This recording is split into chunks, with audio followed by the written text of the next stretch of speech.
있습니다. 오늘 후보자의 모두 발언부터 지금까지 답변하시는 모든 과정을 잘 지켜보았습니다. 먼저 한 가지 질문 드리겠습니다. 사법의 본질적 사명을 인사말을 하시면서 기본권 보호와 소수자 보호에 있다라고 말씀하셨는데 기억나십니까? 네, 자, 기억납니다. 사법의 본질이 모든 국민의 법 앞에 평등과 모든 국민의 보호가 아니고 소수자 보호로 특정해서 말씀하신 이유가 뭡니까? 보통 사법의 본질 중에 하나는 법원은 다수결 조직이 아니고 비다수결, 법관을 선출하지 않고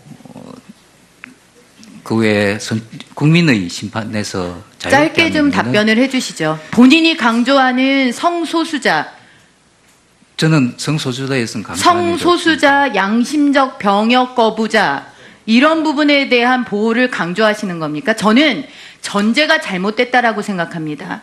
우리가 자의적인 약자 규정, 자의적인 소수자 규정처럼 위험한 것이 없다라고 생각합니다. 그것은 강자로 규정되는 사람에 대한 법의 불평등, 역차별을 초래할 수도 있기 때문에 드리는 말씀입니다. 그런데 이것을 대전제로 깔고 말씀을 하셨기 때문에 부적절하다, 대단히 부적절하다라는 말씀을 드립니다. 소수자 보호가 중요하지 않아서가 아니라 대법원, 모든 각급 법원의 대전제는 모든 국민을 보호하고 모든 국민의 법 앞에 평등을 위해 노력해야 하기 때문입니다. 두 번째입니다. 법원의 독립을 강조하셨습니다. 지금 현재 후보자가 가지고 있는 법원의 독립에 대한 견해는 죄송하게도 80년대 386 사고방식에 머물러 있는 것으로 보입니다. 국가 권력이 사법부를 통제하고 국가 권력이 국민의 기본권을 억압하던 시절에 머물러 있습니다.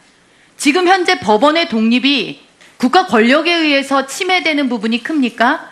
저는 개별 법관의 법률과 양심에 의거한 판단을 저해하는 여론이라는 이름의 압박, 댓글이라는 이름의 압박, 사회의 극렬한 이해 집단의 압박이 법원을 압박하는 측면이 굉장히 크다고 생각을 하는데 대법원장이 되시겠다는 분이 도대체 현재 법원의 현 위치가 어디냐에 대한 판단이 80년대에 갇혀 계시는구나 라는 그런 안타까움을 금할 수가 없습니다. 현실인식을 보다 시대조류에 맞게 그리고 보다 넓은 시야에서 다시 하시라는 말씀을 먼저 권고를 드립니다. 자, 후보자께서는 지금 대법관 경력도 거치지 않고 대법원장 후보자로 지명이 되셨습니다. 그럴 수 있습니다. 연공 서열을 파괴하고 능력자 위주로 발탁되어야 하죠. 그렇지 않습니까? 사회 추세가 그렇게 가고 있지 않습니까? 네, 그렇습니다. 그렇죠. 자, 그런데 우리가 연공 서열을 파괴하고 능력 발탁을 한다라고 했을 때 연공 서열 파괴에 조직의 구성원들이 동의할 수 있을 정도의 탁월한 능력을 가질 때만 그 연공서열 파괴가 조직의 혁신과 개혁의 바람이 되고 조직의 분열과 갈등의 씨앗이 되는 것이 아니라 조직의 내적 동력으로 승화될 수 있는 것입니다. 그래서 후보자의 경력을 그 경력 자체만 놓고 보는 것이 아니라 판결, 후보자께서 여러 군데에서 활동하신 거 이런 거를 놓고 보게 되는 겁니다. 그렇게 봤더니 지금 보면은 대표적인 활동이라는 게 두 개의 본인 주장으로는 학술단체, 우리법연구회, 국제인권법연구회에서 활동하신 게 거의 전부더라는 겁니다.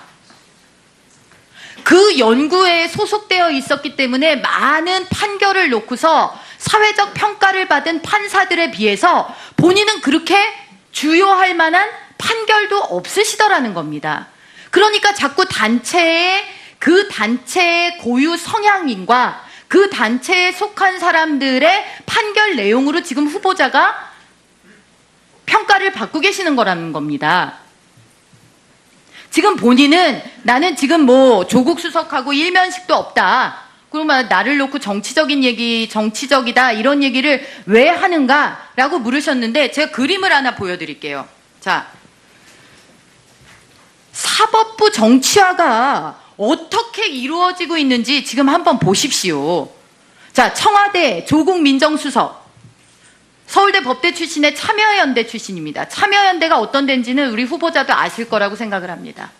자, 김영현 법무비서관, 서울대 법대 출신의 국제인권법 연구에 간사하다가 비서관 가셨죠. 자, 헌법재판소 김희수 헌재 소장 같은 경우에도 대표적인 좌파 논리로 헌재에서 소수 의견 내셨던 분이고, 낙마하긴 했지만 이유정 헌법재판관 후보자 같은 경우에 민변 부회장 출신, 안경환 교수, 안경환 법무부 장관 후보자 낙마했지만 조국 민정수석하고 뗄래야 뗄 수 없는 관계라는 거 다 아는 사실이죠. 우리법연구회 박경화 대법관, 법무부의 박상기 법무부 장관, 경실련 대표하셨고, 한인석 법무검찰개혁위원장 참여연대 출신, 이용구 법무실장 우리법연구회. 자, 이런 식으로 지금 대법원장 임명되시면요, 청와대, 헌재, 법무부, 대법원 다 지금 같은 색깔, 같은 생각 가지신 분들로 이렇게 다 채워지는 겁니다. 본인이 지금 어떤 그림, 어떤 퍼즐에 무슨 역할을 지금 수행하고 계신지조차 모르고 계신다면은 그거는 너무 현실 감각이 없으신 거고요. 알고도 모르신다 그러면 떳떳하지가 못하신 겁니다. 어떻게 우리법 연구회 출신들은 하다 자, 이게 지금 우리법 연구회가 어떤 생각을 가지고 있는가를 파기 위해서 파보다 나온 자료가 아니라 하도 이상한 소리를 하는 판사들이 도대체 뭐 하는 사람인가 하다 보니까 이 사람들이 다 우리법 연구회 출신들이라는 겁니다. SNS에 욕설, 한미 FTA, 민노당 불법 후원금 사건 다 통령과 다른, 기존 판결과 다른 판결했죠. 이래서 안 되신다는 겁니다. 나중에 추가 드릴 때 다시 한번 드리도록 하겠습니다. 예, 전 이경규님 수고하셨습니다. 전 의원님 질의 다음에 바로 제가 이야기를 해서 오해가 있을 수 있겠습니다만은 의원님들이 질의 시간을 다 쓰고 후보자 답변 시간을 안 드리기 때문에 후보자가 답변할 수 있는 시간적인 여유도 조금 드리고 질의를 마쳐주시기를 부탁을 드리겠습니다.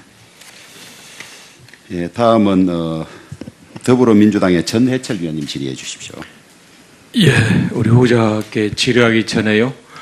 제가 아까 의사진행 발언 때도 이야기를 했지만 이번 청문회 과정에서 후보자의 대법원장의 자질 등에 대한 정확한 검증이 아니라 일방적인 정치 공세가 되지 않을까 생각을 하고, 또 이념적인 편향성을 근거도 없이 이야기를 해서 이 청문회장이 좀 적절하게 또는 필요한 자리가 잘 될까라는 우려를 했는데, 오늘 제가 역시 쭉 여러분의 의원님들 질의를 보면서 그런 우려가 현실화되는 거 아닌가 생각을 합니다. 왜냐하면 적어도 우리 후보자에게 질의를 하거나 또는 어떤 의견을 낼 때는 후보자와 관련된 근거 있는 이야기를 해야 된다고 생각을 하거든요. 그런데 그런 부분에 대해서 저는 근거를 발견하지 못했습니다. 예를 들면 대법관 출신이 아니어서 이제 대법원장 되는 게 경륜이 부족하다. 이거는 너무 맞지 않죠. 그동안 쭉 해왔다 하더라도 다른 의원님도 예를 들었지만 우리하고 가장 법제가 유사한 일본에서 이미 대법관 출신이 아닌 대법원장을 임명했고, 특히 미국에서는 50세 그 연방 대법원장을 임명한 이런 사례들이 있는데 대법관 경력이 없다는 것만 갖고 경륜 부족 이렇게 이야기하면 저는 납득할 수 없다 이야기를 드리고요. 마찬가지로 코드 인사에 대해서도 아무런 근거가 없습니다. 그냥 코드 인사하는데 저는 그 근거를 찾을 수 없을 뿐만 아니고 유일하게 이야기하는 게 국제인권법 연구에 가입했다라고 하는데, 이 부분에 대해서 우리 의원님들이 정확히 말을 하듯이 현재 474명의 4분의 법관이 가입되어 있습니다. 전체 법관 3,600여 명 중에서 6분의 1의 법관이 가입되어 있는 그 연구에 후보자가 가입했다 해서 이념적 편향성이 있다라는 것은 더더군다나 적절하지 않다고 생각을 하고요.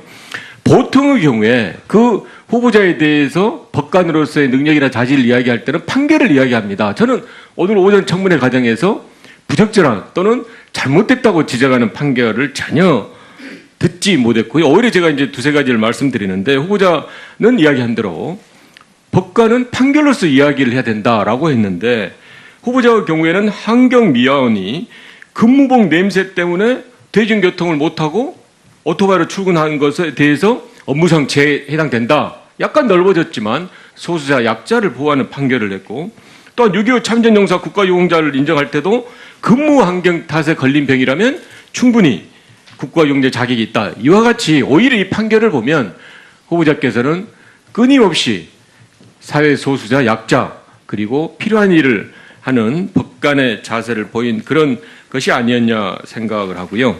문제는 지금 후보자께서 적절히 인사 말씀에서도 이야기를 했지만 지금 법원에는 개혁이 필요하다는 겁니다.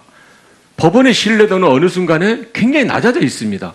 그게 여러 가지 원인이 있겠지만은 그 법원의 신뢰도를 확실히 높이기 위해서는 개혁이 필요하고, 그 개혁이 예를 들어 법원의 전문성이나 법원의 민주성도 필요하지만 법원의 독립성이 굉장히 필요하고, 그 독립성이 외부로부터의 독립성이 그동안 중요했다면 이제는 내부로부터의 독립성도 중요하다라는 지적들이 있는데, 이런 지적에 대해서 후보자께서는 듣거나 생각하신 부분이 있습니까?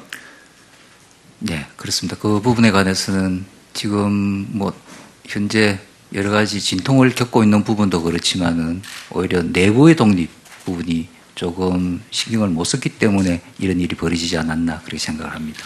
그렇습니다. 올 초에 그 연구회에서 일선 판사 507분을 대상으로 설문조사를 하니까 응답자의 97%가 법관의 독립을 개선하기 위해서 보장하기 위해 개선이 필요한 것이 사법행정 분야다. 97%가 이야기를 했어요. 또 88%의 이 법관은 대법원장과 가끔 법원장 등이 정책에 반하는 의사표현을 한 법관이 보직 평정 등 불이익을 받을 우려가 있다. 이렇게 수백 분의 법관들이 이야기하는 현실이 현재 법원 내부에 법원의 독립을 위해서 해야 될 일이라고 생각하거든요. 그게 이제 구체적으로 나타난 예가 이번에 블랙리스트 사건이라고 생각합니다. 전국 법관회의가 있었던 게 3번밖에 없는데 가장 있어서는 안 된 2009년에 신영철 전 대법관이 촛불 집회 관련해서 아주 부적절한 부당한 지휘를 했던 그 사건 때, 또 2003년 대법관 재청 관련 제도 개선 요구를 할 때, 이럴 때 하고 나서 3번째로 이번에 블랙리스트 사건 관련해서 전국 법관 대표자 회의를 했는데, 그 전국 법관 대표자 회의에서도 2가지가 지적됐습니다. 하나는 법원 행정처가 부적절하다라고 해서 징계를 받는, 법원 행정처 담당을 했던 법관이 징계를 받는 일이 벌어졌고, 또 하나는 이제 더 문제지만 이 법원 행정처나 대법원장에 대해서 필요한 이야기를 또는 약간의 비판적인 이야기를 했을 때는 이런 법관에 대한 블랙리스트를 만들어서 관리를 한다라는 의혹에 대한 2가지 문제가 있었는데, 전자에 대해서는 확실하게 문제가 있다 해서 징계를 받았고, 이 후자의 리스트에 대해서는 증거가 없다라고 했지 블랙리스트가 없다고 말한 적은 없어서, 여러 의원님들도 이야기했지만 이 부분에 대해서는 만약에 우리 대법원장 후보자께서 대법원장이 된다면 좀 더 정확한 사실관계 확인을 할 필요가 있다라고 생각하는데 어떻습니까? 저도 같은 생각입니다. 지금 여러 가지로 조사되어 있는 자료를 제가 전부 보지 못해서 단론적으로 말씀드리긴 어렵지만은 지금 조사위원회 발표도 그렇고, 그리고 그에 이어서 대법원장님께서 추가 조사를 거부한 이유, 또 전국 법관 대표회의에서 추가 조사를 요구한 내용까지 모두 검토해서 신중하게 결정하겠습니다. 말씀드린 바와 같이 법원 내부의 독립을 위해서는 정말 각고의 노력이 필요하고, 그런 기대가, 국민적 기대가 우리 후보자를 대법원장 후보로 지금 추천되어 있고 오늘 청문회를 한다고 생각합니다. 그 구체적인 내용에 대해서 인사 말씀에서 후보자께서 이야기하신 대로 많은 고민을 했고 구체적인 내용을 우리 국민들에게 밝혀야 된다고 생각하는데요. 예를 들면 그런 문제점들이 이 대법원장 권한 축소의 필요성이 있지 않냐는 거고, 또 인사평정 제도가 개선될 필요가 있다 등등의 내용이 나와 있는데, 간단하게 그 부분에 대해서 현재 우리 후보자께서는 어떻게 생각하시나요? 뭐 여러 가지로 제가 모자란 부분이 있습니다만은, 그래도 제가 좀 더 나은 점이 있다 그러면 가지고 있는 권위랄까 이런 것을 모두 내려놓고 그야말로 여태까지 행정이 재판 중심의 사법행정이 되지 않았다는 것은 꼭 바로잡고 싶습니다. 예, 전내철 위원님 수고하셨습니다. 다음은 자유한국당의 주광덕 위원님 질의해 주십시오.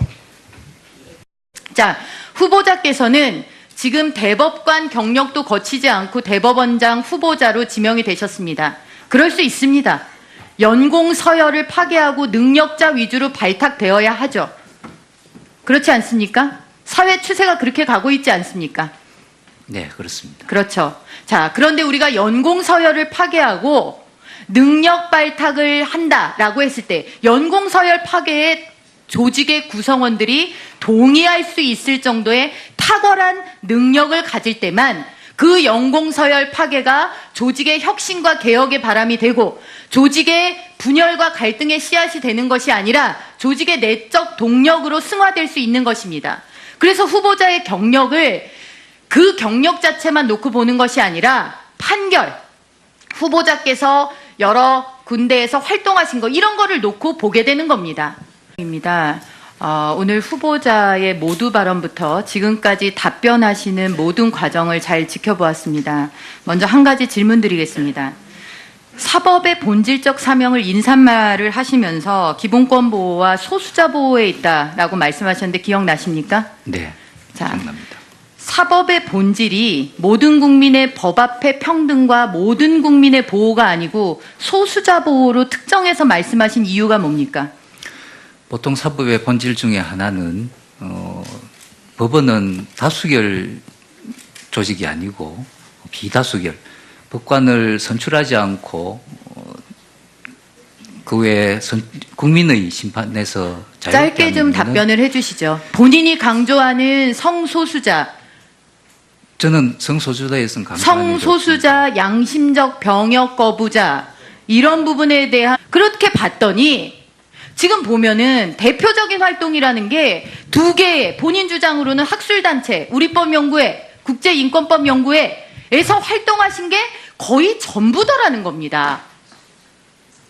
그 연구회에 소속되어 있었기 때문에 많은 판결을 놓고서 사회적 평가를 받은 판사들에 비해서 본인은 그렇게 주요할 만한 판결도 없으시더라는 겁니다. 그러니까 자꾸 그 단체의 고유 성향인과 그 단체에 속한 사람들의 판결 내용으로 지금 후보자가 평가를 받고 계시는 거라는 겁니다. 지금 본인은 나는 지금 뭐 조국 수석하고 일면식도 없다. 그러면 나를 놓고 정치적이다 이런 얘기를 왜 하는가라고 물으셨는데 제가 그림을 하나 보여드릴게요. 보호를 강조하시는 겁니까? 저는 전제가 잘못됐다라고 생각합니다. 우리가 자의적인 약자 규정, 자의적인 소수자 규정처럼 위험한 것이 없다라고 생각합니다. 그것은 강자로 규정되는 사람에 대한 법의 불평등, 역차별을 초래할 수도 있기 때문에 드리는 말씀입니다. 그런데 이것을 대전제로 깔고 말씀을 하셨기 때문에 부적절하다, 대단히 부적절하다라는 말씀을 드립니다. 소수자 보호가 중요하지 않아서가 아니라 대법원, 모든 각급 법원의 대전제는 모든 국민을 보호하고 모든 국민의 법 앞에 평등을 위해 노력해야 하기 때문입니다. 두 번째입니다. 법원의 독립을 강조하셨습니다. 지금 현재 후보자가 가지고 있는 법원의 독립에 대한 견해는 죄송하게도 80년대 386 사고방식에 머물러 있는 것으로 보입니다. 국가 권력이 사법부를 통제하고 국가 권력이 국민의 기본권을 억압하던 시절에 머물러 있습니다. 지금 현재 법원의 독립이 국가 권력에 의해서 침해되는 부분이 큽니까? 저는 개별 법관의 법률과 양심에 의거한 판단을 저해하는 여론이라는 이름의 압박, 댓글이라는 이름의 압박, 사회의 극렬한 이해 집단의 압박이 법원을 압박하는 측면이 굉장히 크다고 생각을 하는데 대법원장이 되시겠다는 분이 도대체 현재 법원의 현위치가 어디냐에 대한 판단이 80년대에 갇혀 계시는구나 라는 그런 안타까움을 금할 수가 없습니다. 현실인식을 보다 시대조류에 맞게 그리고 보다 넓은 시야에서 다시 하시라는 말씀을 먼저 권고를 드립니다.